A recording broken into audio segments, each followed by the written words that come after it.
कि 7 तरह के स्वप्न होते हैं और कौन सा स्वप्न सिद्ध होता है, कौन सा स्वप्न सही होता है और स्वप्न को किसको बताना चाहिए और किस मुहूर्त का स्वप्न कैसा सिद्ध होता है। उसी तरह ब्रह्म वैवर्त पुराण के अंतर्गत श्री कृष्ण जन्म खंड के अंतर्गत 77वें अध्याय में 32वें नंबर श्लोक पर लिख दिया श्री वेद व्यास जी महाराज कि अगर तुम सोए और सोते से ही अगर स्वप्न आ गया वो स्वप्न मान्य नहीं। रात्रि को सोए, रात के समय मध्याह्न में स्वप्न आ गया मान्य होगा, पर वो तुम्हें याद नहीं है, स्मरण नहीं है तब।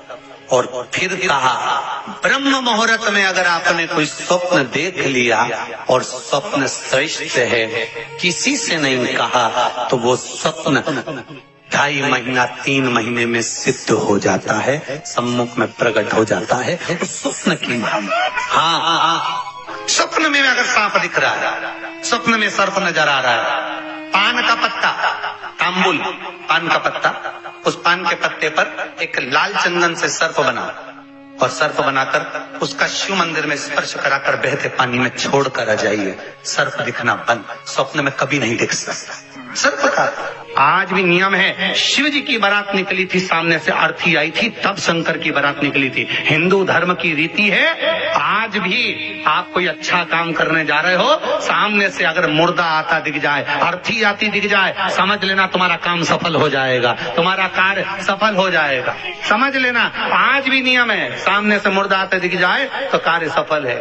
दिन में देखा हुआ स्वप्न कभी सिद्ध नहीं होता। स्वप्न में किसी मरे हुए व्यक्ति को देख लो, समझ लो कि आज कोई अच्छा काम होने वाला है। किसी अपने व्यक्ति को मरा हुआ देख लिया, समझ लेना उम्र बढ़ गई। तो इसका मतलब ये नहीं है कि तुम शमशान के पास घर बना लो। हाँ, तुम्हारा क्या भरोसा, तुम सोचो सीवर वाला महाराज बोला है कि मुर्दे को देखो तो काम सफल होता है, तुमने कहा अपन मकान ही शमशान के पास बनाएंगे, अपन तो प्लाट ही में कर देंगे, तो वहां से रोज आता जाता मुर्दा ही मुर्दा दिखेगा। इनका क्या भरोसा। किसी एक भक्त ने एक प्रश्न लिखकर भेजा था कि हमारे स्वप्न में शंकर जी का शिवलिंग दिखता है तो कैसा होता। हमने कहा इतनी सी बात के लिए तो आपको प्रश्न करने की जरूरत ही नहीं, पुराण को देख लीजिए, ब्रह्म वैवर्त का पुराण उठाइए और उसका श्री कृष्ण जन्म खंड निकाल लीजिए, उसका 77वां अध्याय निकाल लीजिए, 77वें अध्याय का 32वां श्लोक निकाल लीजिए। ब्रह्म मुहूर्त में तुमने देखा, सुबह का समय, तुम्हारी बुद्धि में, तुम्हारे विवेक में अगर शिवलिंग का दर्शन हो गया है।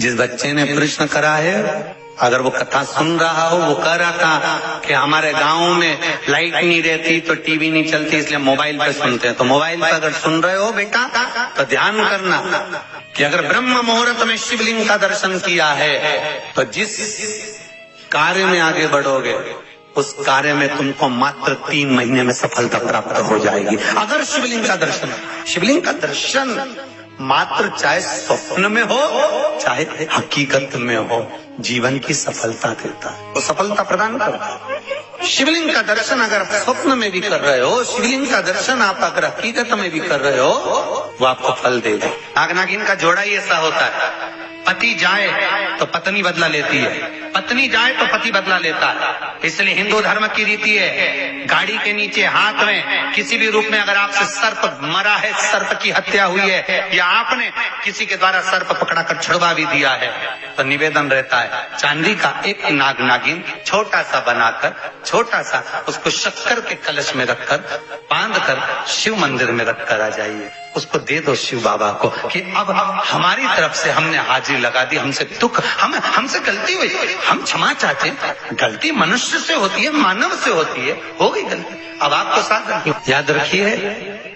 जिनको स्वप्न में सांप दिखते हो, सर्प नजर आते हो, या घर के बाहर या घर के अंदर बार बार सांप आते हो, तो भगवान शंकर की 5 लड़कियों का नाम लेकर पान के पत्ते पर चंदन से 5 सांप बनाकर शंकर भगवान को छुलाकर, जिसको स्वप्न दिखते हैं उसके ऊपर से 21 बार उसार कर बहते हुए पानी में डाल दीजिए, स्वप्न में कभी सांप नहीं नजर आएंगे।